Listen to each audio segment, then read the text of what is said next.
Hey folks, welcome to the podcast. I wanted to sort of record this intro if this is your first time here. This is our first time doing audio and visual. We've done an audio podcast where we covered the entirety of the Silmarillion, and you can find that over on Spotify and Apple Podcasts. But now that we're moving into The Hobbit and The Lord of the Rings, I'm sort of switching it up. We're going to have some guests on, and we're going to do audio and visual. You'll see the first episode where we cover The Hobbit here. I'm talking with Kelly from the middle page. But the sort of conceit of the podcast is that I record this live every other week with a group of folks in a private Discord, and they're in a chat, and they can sort of like add comments and questions and anything they sort of want to, and then I sort of respond to that live as the podcast goes on, which you'll see. If you'd like to join me in that Discord group, you can go to the link in my under this video. It'll be a link to my Patreon where you can be in the private Discord, either to be part of the live group or just to be part of the Discord. You get to pick which tier you want to be part of.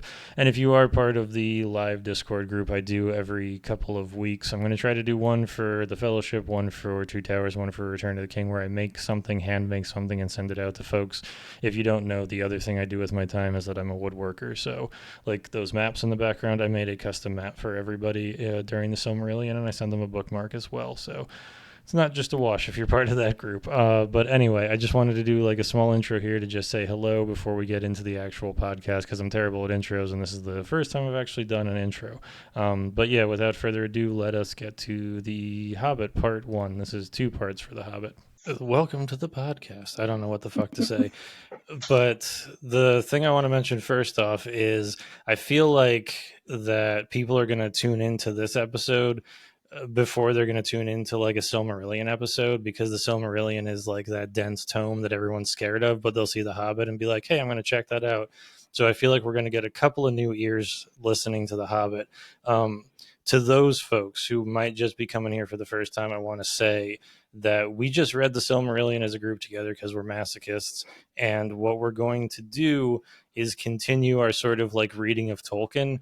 And so as we read The Hobbit this episode, and as we go into the Fellowship, we're going to read it with a sort of lens of like bringing the Silmarillion with us. So all of that lore, we're going to talk about a lot of that stuff tonight, and sort of the chronology of ending the Silmarillion and then starting the Hobbit. We're going to get into that in a minute. So apologies to people who have listened in the past, because you might get a couple of repetitious things as I like sort of suss out like important parts that I don't want to just gloss over for potential new listeners. And yeah, so like this week and the next episode, I'm probably going to get a little repetitious from things I said in the past. So just get ready for that. So that is to new listeners. I'd also like to say, if you want to join us in the podcast, if you want to be part of the Discord group, in the description of this YouTube video, because now we're both audio and visual, in the description of the YouTube video, I will have a link to my Patreon that you could join up, and you could join us in the Discord and then hang out for these live sessions as we do them every other week. That'll all that information will be in the description of the YouTube video. I don't think I can put that shit on like Spotify podcasts and stuff. I don't know, but it'll be in the YouTube video because I don't know what the hell I'm doing. Anyway, tonight, the first thing I like to do is introduce a very special guest, the first guest to the podcast, Kelly, who is on Instagram as the middle page. Kelly, you just sent me a bio, and I feel like it would be really bad rote acting for me to read that. So I just like to give you the floor for a minute and introduce yourself if you'd like. Tell us who you are, and welcome to the Yeah, podcast. of course. Super honored to be here and to be the first. I will try to not have the pressure on me. But yeah, I have loved Tolkien ever since I was a little kid. My dad read me the books right before the movies came out, and then I got to be that annoying little kid, like after seeing it in the theater, being like, "Did you know?" Um, and Yes. yeah, I never really looked back. As an adult, I went on to study Tolkien academically, and have been very honored to like present papers and publications on Tolkien and other fantasy works. And nowadays, I just kind of pour that love into social media, and I have a Substack as well. I used to have a blog, but that's kind of transitioned into the Substack, where I just try to make Tolkien accessible and fun and be part of this community, which I love so dearly. So that's about it.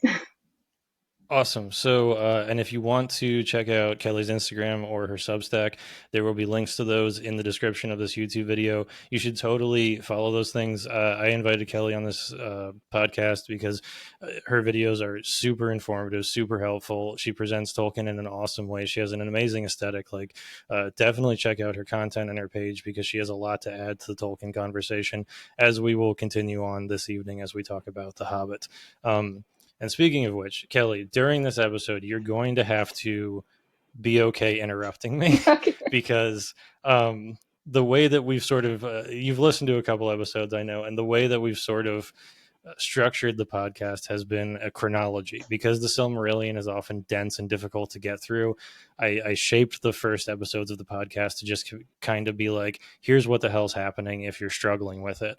And as we get into The Hobbit, I need to like morph my approach to this because The Hobbit is not hard to read in any capacity. So it's not really, I don't really need to explain to people what's happening every step of the way. So I may fall into that voice. And if you have things to add, please just jump in and just be like, shut the fuck up. There's something interesting here that you're skipping over as you get lost in the weeds. Okay. But I would like to catch you up with where we ended last time because we finished the Silmarillion 2 weeks ago, but I didn't actually want to finish the Silmarillion because the Silmarillion ends with, spoiler alert, the destruction of the One Ring. And that's what happens at the end of Return of the King. And we're going to get there in like 65 years. So what I actually ended last discussion with was Gandalf running into Thorin Oakenshield outside of Bree. Now, to the people who may be listening to this for the first time, we're just to do a little, just to do a little chronological catch up here. We're going to start, like, let's just say in the Third Age. The Astari are here, which are the wizards, and they are looking into the rise of Sauron, right? Because the One Ring is still out there somewhere. They believe it's lost in the Anduin, but Sauron is rising in Dol Guldur, and Gandalf knows this. He's been to Dol Guldur. They thought it was a Nazgul at first. Turns out it's fucking Sauron. Gandalf wants to oust the necromancer from Dol Guldur. Saruman is like, we're not doing that because Saruman at this point has been corrupted. He's studying the rings. He's looking for the One Ring. He wants the One Ring. And so there's this play back and forth between Gandalf and Saruman with bad feelings. And it is at this point where Gandalf knows that Sauron is in Dol Guldur. He wants to get rid of him. He doesn't know what to do. He's worried about how Sauron is going to attack because he's like, is he going to attack Rivendell? Is he going to attack Lothlorien? And there's this problem that there's a big fucking dragon sitting on top of the Lonely Mountain. And he's like, the dragons are bad because they're Morgoth's creation, and Sauron could use Smaug as a massive weapon against the free people. So, like, he's concerned, and in his concern, he goes back to the Shire because that's like where he goes to clear his head, and he runs into Thorin Oakenshield at this point, and Thorin like grabs him and is like, "Hey, we need to talk, Mr. Wizard. Shit's about to go down." Now, none of this is in The Hobbit, if I am correct. This is all ancillary. And so I'm going to hold this up so people can see it. This is the Unfinished Tales. And within Unfinished Tales, there's a chapter here that I'm going to open up that we're going to be talking about before we get into The Hobbit that is called The Quest of Erebor or The Quest for Erebor. So this is more chronology here. This is what I'm talking about. Like, because at this point now, I want to talk about what we haven't talked about yet is the dwarves of Erebor. And how that all happened, right? Like Yeah. what happened that got Thorin Oakenshield into the Shire? Why is Thorin in the Shire? And the the start of that, honestly, is the War of Wrath. You have to go back to the end of the First Age because at the end of the First Age, there was the big war between Morgoth and the Valar. And if you are is this your first episode and you never heard this stuff before, go back and listen to the Silmarillion at this point because this is deep shit. And if I explained it, we'd be here till next Tuesday. There was a big war. The bad guy got taken out, but when the bad guy got taken out, he had a lot of other bad guys with him, and a bunch of them fled. And one of the groups of people that fled were some of these things called Balrogs. And a Balrog fled from that battle and settled inside of the mines of Moria. And the dwarves live in Moria. And then the Balrog is there. The Balrog wakes up and kills a whole bunch of dwarves, and they flee the Mines of Moria, and they go out into Eriador, which is like this geographic area between the Blue Mountains and the Misty Mountains. And one of these groups of dwarves actually doesn't go to Eriador. They go east of the Misty Mountains and they settle in Erebor, which is the Lonely Mountain. And that, I believe, is Thrain at this point, or Thror. Those two, I fuck that up all the time, Yeah, between it's Thrain and Thror. Thror. It's Thror. Okay, so Thror is the one that settles in Erebor. And Thrain at this point, do you know where Thrain's at this point? I think he's there. He's definitely Okay. there, like when they escape. So I don't know Yeah, how old he is, but he's there. because I remember, I think it's, what are the mountains by the Misty Ones? Is it the Gray Mountains that they That also sounds right. settle in? Because The Blue Mountains? there's like no, it's not the blue, but Might be the gray. I think it's the gray, and they start running into problems with dragons. This is actually in the appendices of the Return of the King, I believe, because this I found this to be an interesting moment where I was like, I highlighted this, and now it's going to take me 65 fucking years to find the quote. Give me a second here. I think all I remember is that they had some dealings with like some cold drakes. Yeah, there's a whole part where here it Okay. is. It says here, quote, about, so there's the dwarves and they leave Moria and they go settle other lands, and it says here, quote, but there were dragons in the wastes beyond, and after many years they became strong again and multiplied, and they made war on the dwarves and plundered their works. At last Dane the first, together with Fror his second son, was slain at the door of his hall by a great cold drake. Yeah. um, so I found that really interesting because, like, we had spoken in private a little bit about where the hell did Smaug came from, right?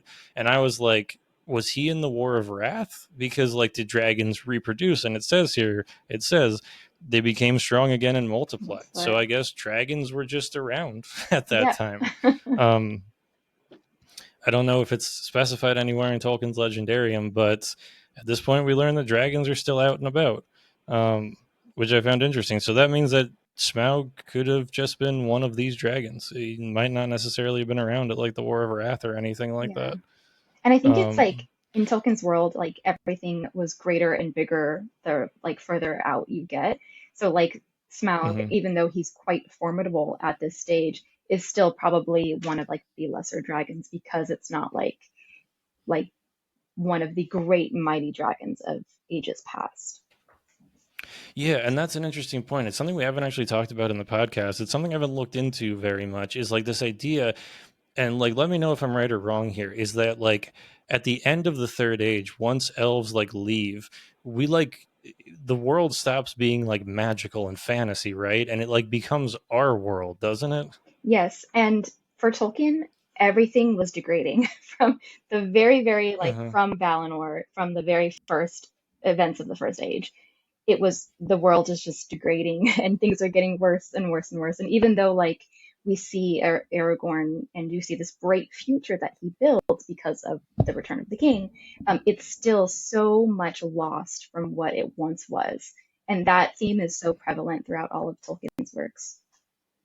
Yeah, because we talked about it a little bit, but I see people talk about the Lord of the Rings like happening in almost like a post-apocalyptic world because so much shit has already happened Yes. in Middle Earth, like the destruction in the Second Age, the Last Alliance, the lands have been ravished. Like they go to Weathertop, Yeah. which was the Tower of Aemon Sul, which was ravished by the Witch King of Angmar, and it's like the world is passing on. Like that's such a Mhm. theme throughout Tolkien is like the world is falling apart. And in a way, I guess Sauron is trying to pervert that because the One Ring, the rings of power, one of their one of their big powers is the Yeah. preservation of like life and keeping things lingering on. Like Lothlorien maintained its ability to exist because Galadriel had the ring. And then I guess once the One Ring is destroyed and that ring lost its power, Lothlorien started to Mhm. fade and Galadriel traveled across the sea. So like that's a big, it seems to be a big theme through Tolkien. And I guess, I don't know, thinking about Tolkien as a person, I find that to be interesting because like he's so conservative in a traditional sense. I don't mean this in the modern sense of like, you know, what we have today, but in like the preservation of like, he always hated industrialization and machinery. And like, you would think almost in a way that like his stories, I don't know if this is contradictory to his own beliefs, you know, but like the idea that the world is moving on and it's dying as time goes on, that goes along with the industrialization theme, I guess. But what the hell was I even talking about there? um, but it's just interesting to me think you were saying it was that at odds with him yeah, somehow. like that. I guess no, that does make sense though, because like the more the world would progress, the more technology occurred, the world is like dying, right? Yeah, And like that goes along with sort of like his idea, like the world kind of sucks now because we have all these industrialization and all these machines, yeah. and he kind of has that pastoral sense of like looking at what was before. And it goes back to recovery, which I know you guys talked about on fairy stories. So like the idea of needing a clear view, needing that recovery to find joy and magic in the world again, because you've maybe watched it degrade or like have become numb to it in this sort of way. I always think of that idea of recovery as well. Yeah, he had a lot of I don't want to use like the word purity, but he found like a lot of the essence of being a person in like nature and the land, Yeah, and like that sort of the preservation of that, the pastoral. I think he was all about the pastoral. yeah, Um and it seems like the farther away you get from that, everything goes awry, and yeah. that's when all the bad things happen. And like that's when you, and like to preserve yourself, to go back to what you were saying, you go back to the pastoral and you sort of like get a refill on that, which is also interesting that like Radagast, I'm like going off on all kinds of tangents here, but like Radagast like failed, but Radagast was like all like, I feel like Tolkien was like a spirit animal with Radagast, you know, Yeah, like in but his Radagast failed. it's like maybe he wanted to do that at sometimes, like leave all of his responsibilities and all the things that he was supposed to do, like with career, writing, everything, and just kind of fuck off and be with nature like Radagast. Corey says, any thoughts on this being connected all the way back to the destruction of the two trees? I always got the feeling that if the trees survive, the world wouldn't fade like you're referring to. I had never thought about that. Kelly, you have any thoughts on that? I have also never thought about that, but I think it is not possible in Tolkien's mind. And I am Mm-hmm. not good with religion stuff. I didn't grow up religious, but I I do know did. I do know that so much of it is for Tolkien, and I think that like the fall of mankind is written in his like mind, body, soul, and it wouldn't Mm-hmm. have been even a thought in his mind. Like that sort of what if seems so far off. Far off. It's more like why and what do we do with this fall of mankind instead of what if it never happened. Yeah, those trees were always getting ungolianted. There was no legendarium without that happening. Yeah. Yeah, I see that. But anyway, to get us back on course with my fun chronology here. So we got the dwarves, and Thrain is in Erebor. Um, and they find the Arkenstone, and they're having a good old time. And Thror is there with him at this point, and Thorin is also there at this point. Um, and then Smaug the dragon is like, "Hey, I really like treasure. I'm gonna go take all that shit." And he cooks them, and he takes Erebor, and they get the fuck out of there. And so now they fled Erebor. Smaug is in Erebor, and they're like roaming around Eriador at this point, is my understanding. Like they don't really have a home. Although I know it says that like Thorin takes Gandalf back to his halls in the Blue Mountains at one point, but I don't like, a lot of this stuff is kind of scattershot because it was never super published. Were you gonna say something? No, I was just gonna say I think by that time Thorin did when he was out west he had a little bit of a Yeah. home, but I think at this point in time when it's much closer to this like the saga of Erebor, like they are very much wandering and homeless. Yeah, and so at this point, it's I'm gonna fuck these up all night. Thrain, I believe, is the one that like gets all sad and despondent, and he's like, "I want to go do other shit." And he gives the ring of power. So Thrain has the ring of power, one of the seven at this point, and he gives it to Thror. And then he goes over to Moria with this other dwarf named Nain, and he's like, "I'm gonna go back in Moria because I want to go back to Moria." And he goes inside, and he gets his fucking head cut off. Um, Sure it's wild, does. actually. I want to read this quote because it's like, it's so crazy because like The Hobbit is a children's story and it's like nice and fluffy, and then you go into the background, it's like this guy got his fucking head cleaved off and shit. It's just like, whoa, what are we doing? What's it called? Let me get to this in the actual Appendix A because it's It's a fun thing. So Nain sees a body get flung out of Moria, and he wants to figure out if it's Thror. And then it says here, quote, then Nar came up and found that it was indeed the body of Thror, but the head was severed and lay face downwards. As he knelt there, he heard orc laughter in the shadows, and the voice said, and it goes for a minute, and then it says, quote, I wrote it, I killed him, I am the master. Then Nar turned the head and saw branded on the brow in dwarf rune so that he could read it the name Azog. So that's dark. Brutal. Yeah, right. Thrain gets decapitated and then branded by Azog. Although I still think my favorite, I don't know if favorite's the right word here, but brutal moment is when I'm never going to remember the names of this shit, but there was like the big war between the elves. I think it was like the fifth war of Beleriand, and the orcs are trying to suss out the elves and men to attack them. So they bring out a prisoner who's the brother of one of the men that's standing there, and they cut off his arms, his legs, and his head and throw the body down at them. I'm like, holy shit. Jesus. That's up there with Celebrimbor getting the orc banner of Right. Celebrimbor. Yeah, There's it's really so dark, dark. right? Like Tolkien has a lot of people think when they see like Lord of the Rings and Hobbit and things like that, that Tolkien is sort of this like light fantasy. But man, there's some dark shit in Yeah, the background yeah, here. definitely. But anyway, so Thrain has been decapitated. Nar goes back. I got the name wrong. I said Nain at first. Nar goes back and tells the dwarves what happened, and then a war breaks out between the dwarves and the orcs. And it's the great dwarf and orc wars. They mention this in The Hobbit, but it's actually in the appendices of The Return of the King, is where you can get all of this information from if you're a big nerd that wants to read all of it. But there's a really big battle. This is where Thorin gets his name, because him and Thrain are getting attacked, and it says here, quote, Thrain and Thorin were wounded. It is said that Thorin's shield was cloven, and he cast it away, and he hewed off with his axe a branch of an oak and held it in his left hand to ward off the strokes of his foes, or to wield as a club. In this way he got his name, Thorin Oakenshield. So that's fun. The funny thing about that is, like, it's a footnote in the appendices. It's not even in there. It's like it says Thrain and Thorin were wounded, 2, and then you go down to 2, and 2 tells you about that. Anyway, so then they get into Azog, and this is also a crazy ass violent scene here. Nain starts fighting Azog, who's another dwarf. Who I think Nain, I can't remember who the hell Nain is. I think it's Do you know? Dane's dad, Dane's Dane's son dad. of Yes, Nain. that's correct. Yeah, because then Dane wreaks shit up in a minute. Hmm. But so Nain and Azog fight, and it says here, quote, then Azog with a swift swing hewed his neck. His mail collar withstood the edge, but so heavy was the blow that Nain's neck was broken and he fell. So there's another one for you folks. That is some brutal shit. Another one bites the Um, dust. right?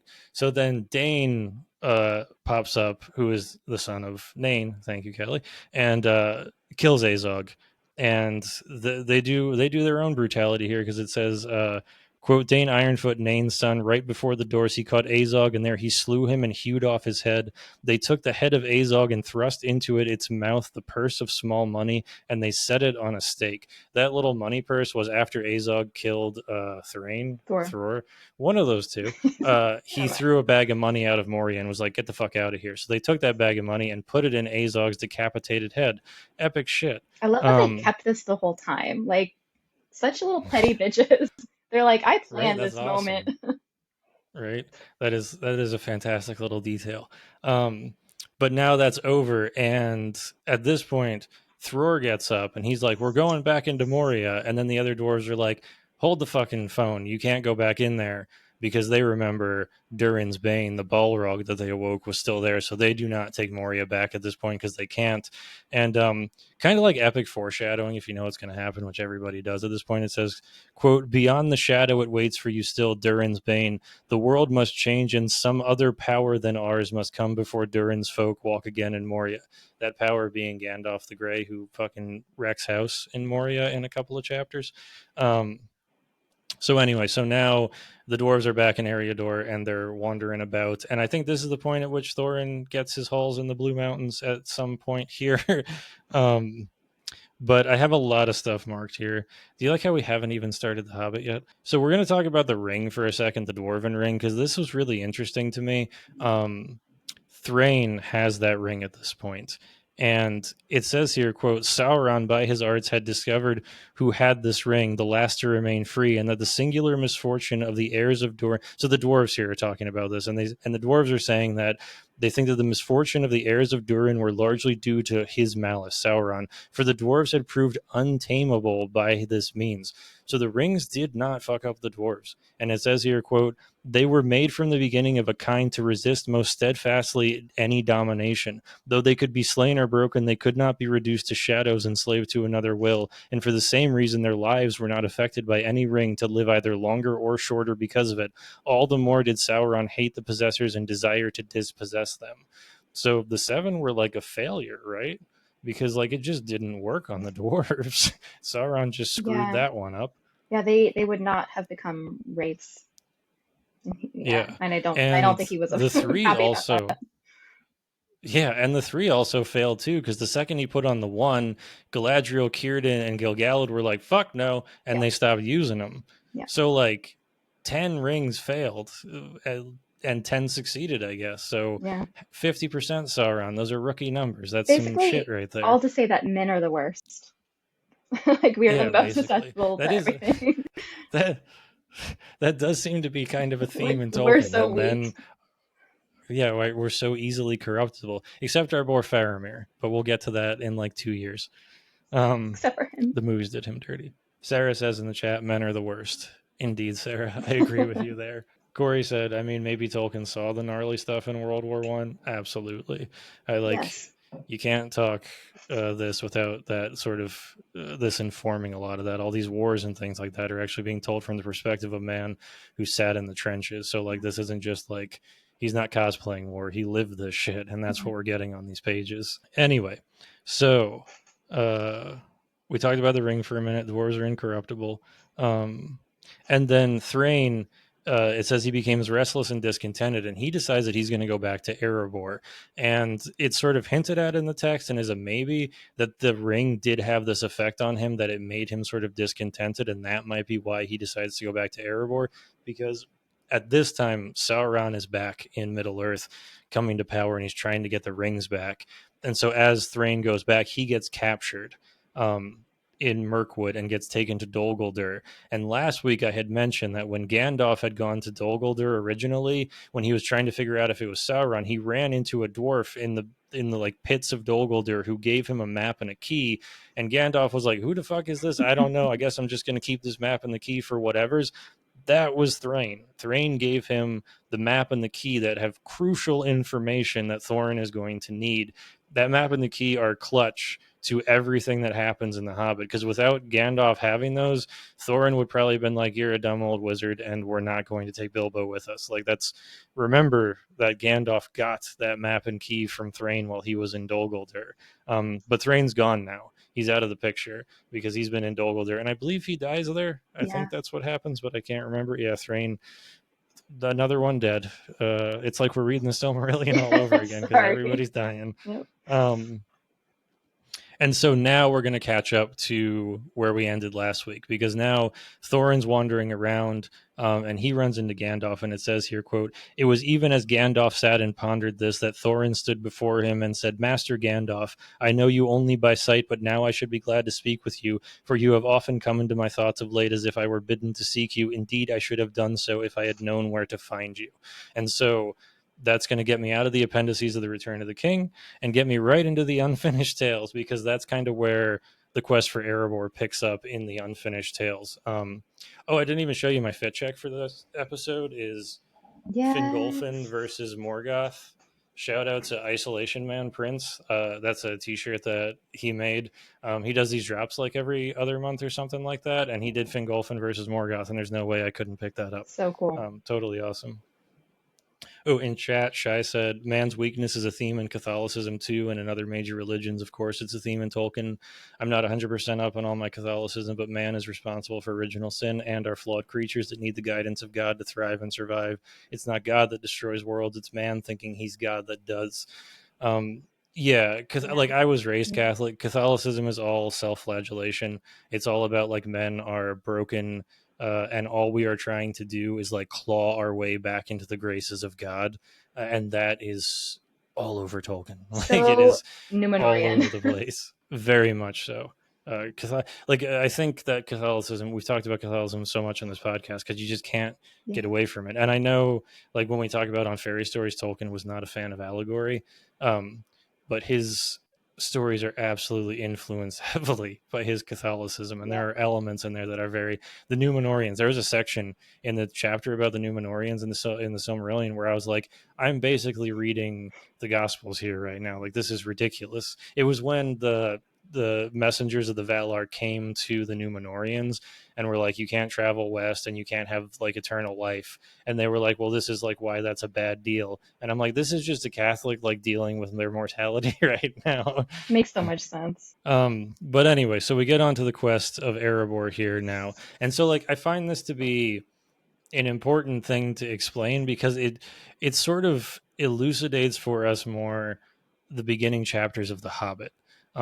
Because Gandalf and Thorin are talking, and Gandalf's worried about Smaug, as I mentioned, because Sauron could use Smaug to fuck up Middle Earth. Like he could have a massive ally in Smaug the dragon. And so Gandalf's like, I need to deal with this. And Thorin's like, I want to go back and get Erebor back. And so Gandalf here is like, methinks I have an idea, and he starts to hatch this plan. And a thing that, and speaking of Catholicism here, there was a thing that I pointed out that I found really interesting about Unfinished Tales because so none of this is really published, but there's two versions of it we really get in Unfinished Tales. There's sort of like the whole story of Gandalf and Thorin talking, and then there's like notes that Christopher Tolkien puts in that like there were like different versions of it and Tolkien edited it. And in the main version we get, there's a really good question here as to why the fuck did Gandalf think Bilbo should go with them? Like, what does Bilbo offer the company? And in the main version we get, there isn't really a good reason for it given outside of, and I put this quote down because it's important here. This is a later quote, but it says Gandalf says to Thorin, "quote If this hobbit goes with you, you will succeed. If not, you will fail. A foresight is on me, and I am warning you." And so, like the vibe I got reading this was Gandalf was going off of like feels, and like that is very sort of like Catholic to me, where like you have the will of Eru running strongly throughout this. Like, I don't know if the word fate is appropriate here, but this idea that Gandalf could sort of feel like this is what needs to happen. Like, the music of the Ainur is playing in Gandalf's ear right now when he realizes, like, I need Bilbo to go on this adventure with me.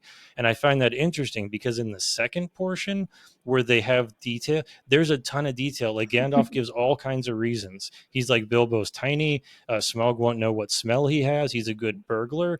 But Tolkien cut that basically because he was like, no, like we don't need to give you all of these actual specific reasons. The only reason that matters here is Gandalf is a Maya and he is hearing sort of the music of the Ainur play, and he just knows that this is the will of Eru, that Bilbo goes with you on this adventure. I found that to be, I don't know, like I'm sort of assuming here, but I found that to be like an interesting choice on Tolkien's part to remove the actual details of why Bilbo would be useful and just kind of go with the vibes, basically. Yeah, he was probably Which I playing with both ideas of like mm-hmm. creating a more like more reasons for why the Hobbit worked the way that it did, but also keeping Mm-hmm. that sort of mystery and like you said, like the whole idea that Gandalf has a feeling and has a gut feeling. He probably was like playing with the two ideas. Yeah, it's something I noticed throughout reading the Silmarillion and in the Hobbit, and I'm sure it's there when we read the Lord of the Rings. Is like you get this constant through line of lines where Tolkien will add like a character does something, not because it's the logical thing to do, not because it's like it's not laid out, but it says like there was something compelling them to do it, like a feeling of an outside force pushing them into Hmm. action. And I'm like, this feels like that through line of like the music of the Ainur of Yeah, Eru. And that just goes really well with Tolkien and his Catholicism and sort of like God's will runs through yeah. everything. In The Hobbit, he Um, calls this mostly chance and like luck. yeah. It's always Bilbo's luck Uh-huh. in The Hobbit. Yeah, and that's a good way to start talking about the Hobbit now, because so Thorin and Gandalf have spoken outside of Bree, and this is when we get the plan of like the company and heading to Erebor and this whole quest. Now we've been going for 40 minutes, but before we start the Hobbit, I think that we need to talk about the conceit of the Hobbit that maybe people aren't aware of, and that's the fact. And like this is where we kind of talk about the Red Book of Westmarch for a minute. The first thing that I wanted to bring up here is depending on your edition of the Hobbit, on like the first couple of pages, you might notice that it has. I'm holding this up for people. There's runes on the top and the bottom of the pages here. Did you know that those runes actually say something? It's in the Hobbit and it's also in the Fellowship and the Lord of the Rings. And let me pull up the exact translation of what that says here. If you listen to the Silmarillion podcast, we did talk about this a bit, but I wanted to go into it for a minute because the conceit is so important when you read The Hobbit and the Lord of the Rings to actually understand the narrator that you're getting here. Um, so the Elvish that is at the beginning of The Hobbit, if you translate it, it says, "The Hobbit, or There and Back Again, being the record of a year's journey made by Bilbo Baggins of Hobbiton, compiled from his memoirs by J.R.R. Tolkien and published by George Allen and Unwin Limited." And then if you look at the Fellowship, the beginning of the Fellowship, they're not runes. I think it's actually Elvish at the Fellowship. The quote, if you translate it, says, "The Lord of the Rings, translated from the Red Book of Westmarch by John Ronald Reuel Tolkien. Herein is set forth the history of the War of the Ring and the return of the king as seen by the hobbits."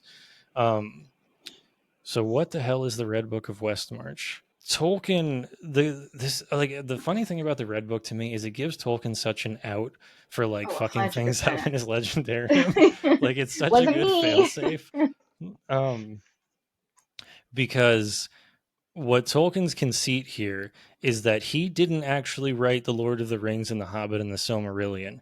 He came into possession of a book called the Red Book of Westmarch. And what the Red Book of Westmarch is after Bilbo finished The Hobbit, his journey in The Hobbit, he came back home and he wrote his memoirs.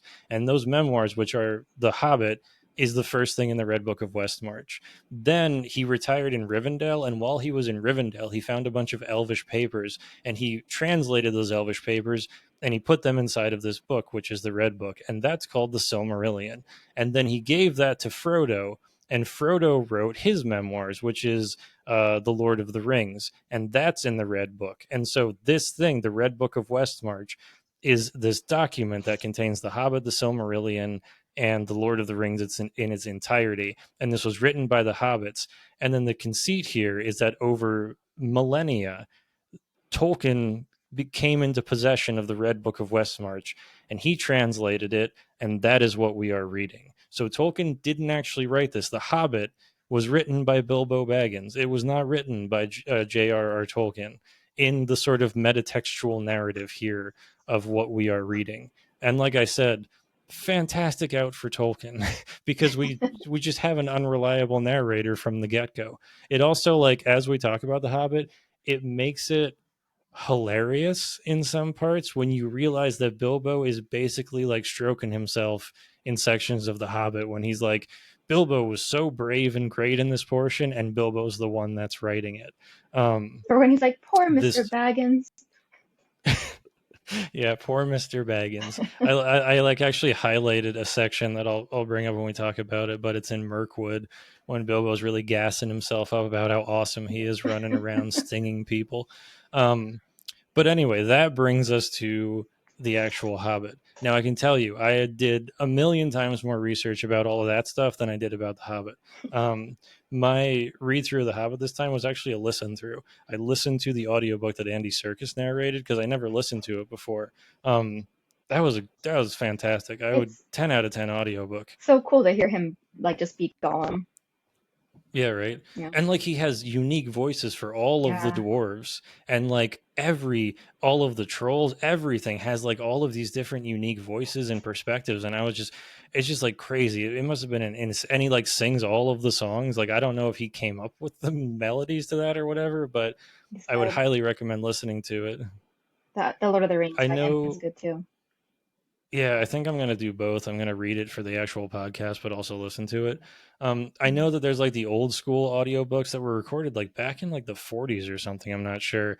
And I know that those are like near and dear to someone's hearts. And I've listened to some of the Lord of the Rings through that. And the way that I would describe the difference in the audiobooks is like the ones that were recorded back in the day is very much like in the way that like your grandfather would read you a bedtime story sitting next to you, but Andy Serkis is much more of like a full-on production of like it's like movie-esque in the way Yeah. that he does it.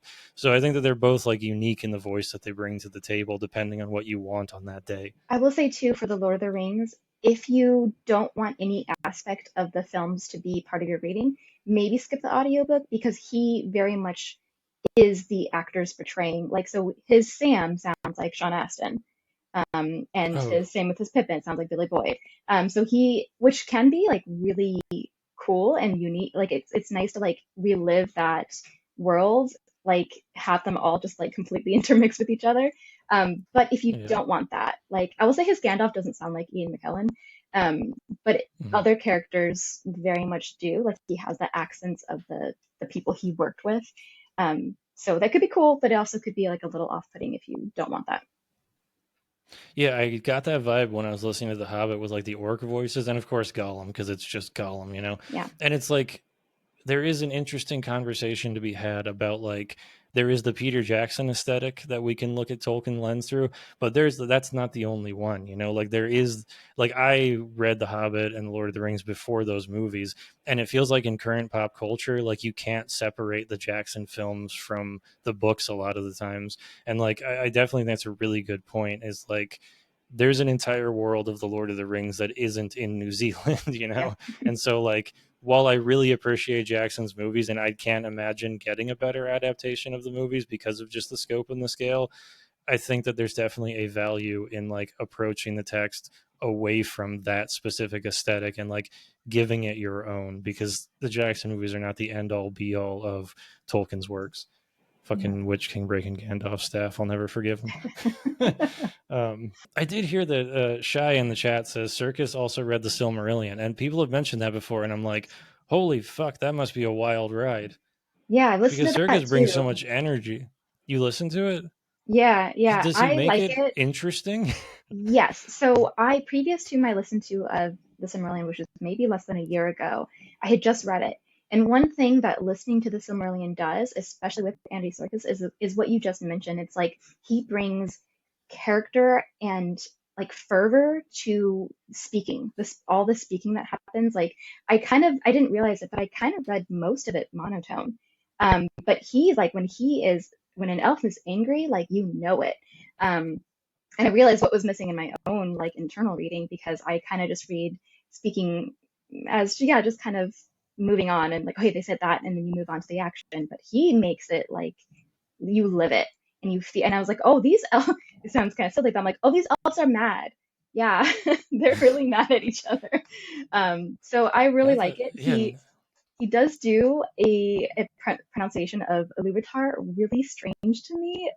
He says Iluvatar, he says it like that every time. And I'm like, why are you saying it like tar? Like he ends with that. So that is not the greatest, but beyond that, it's really good. Now I really want to hear how he makes Sauron sound. Like, what is the voice he gives to? I got to listen to this now. Now that I'm thinking about all of them, like Feanor, how the hell does Yeah, Feanor sound? Oh my god, I need to get this yeah, now because, like, I yeah. never It's like you good. said. I also read it in like monotone. I also love to read. I'd love to hear him do of Beleriand and its many realms and make it interesting because I think that's like impossible. I think I but skipped it. I think I didn't fuck with that even on audio. Yeah, that oh man, now I need to get that because that's really there's a lot of different elves that I'm really curious how he interpreted how they would sound. I guess Sauron is not so bad because he's like in that sort of Anatar fair form, so it's not so bad. Chat's blowing up over here talking about how good the Silmarillion is. Anyway, getting back to the Hobbit, so we have we have the introduction of the dwarves, and this is where I wanted to bring up the Poetic Edda because I always found this to be kind of funny. So, like, you have the names of the dwarves, and if you go into the first part of the Poetic Edda, which is the Voluspa, and if you think names are hard to pronounce in Tolkien, open up Norse mythology, and then you will get your ass kicked and humbled. As someone who And took so I Old just wanted, Norse, yeah. yeah. And so I just want to read this one small portion here and see if you can recognize anything in the first part of the Voluspa here. It's talking about the gods of Norse mythology creating the dwarves here, and it says, quote, then they made, and God help me with some of these pronunciations, then they made Matsagnir, he was the lord of all the dwarves, and next they made Durin. They made many man-like little creatures, dwarves of the earth, and Durin named them. Nai and Nithi, Northri and Suthri, Austri and Vestri, Alhof, Dvalin, Biver, Baver, Bomber, Nori, An and Anhar, I, Majofnir, Vig and Gandalf, Vindalf, Thrain, Thek and Thorin, Thror, Vid and Lit, Nar and Nyrath, Reagan and Ratsvith. Now I've named the dwarves correctly. Fili, Kili, Fundin, Nali, Hepti, Vili, Hanar, Svyar, Frar, Hornbori, Fretig and Lonely, Arvarng, Yari, Oakenshield. I pronounced two of those correctly, I think, but did you recognize any of the names there? Um, so yeah, Tolkien just ripped off the Poetic Edda. What a hack, right? Couldn't come up with his own names. I'll also add, it kind of froze when you were listing the names, so I didn't hear your pronunciation. But is Glendorfin in there, right? Gwendorfin?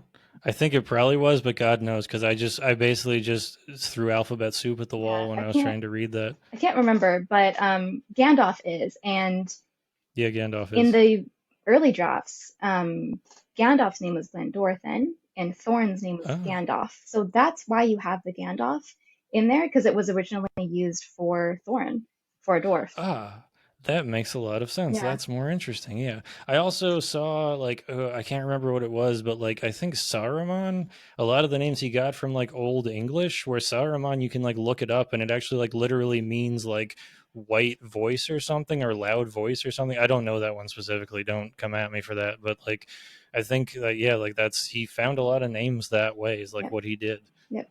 Int means giant in Anglo-Saxon. He Yeah. applied it to trees, giant trees. Hey, folks, sorry for the sort of jarring cut there, but that is the end of episode 1 of The Hobbit. In a week, I'm going to publish episode 2. Kelly and I just kept talking for the entire time. It ended up being over 2 hours, so I wanted to cut it in the middle so it wasn't these giant long episodes. But tune back in 1 week, or if it's the future, they're probably both out by now, and you can check out episode 2 of The Hobbit. Thanks for joining us again. If you want to join us in the private Discord, link to the Patreon below. And if you want to check out Kelly, you can check her out on Instagram or her Substack. Both of those are linked in the YouTube description. Thanks for tuning in, and I will catch you next week.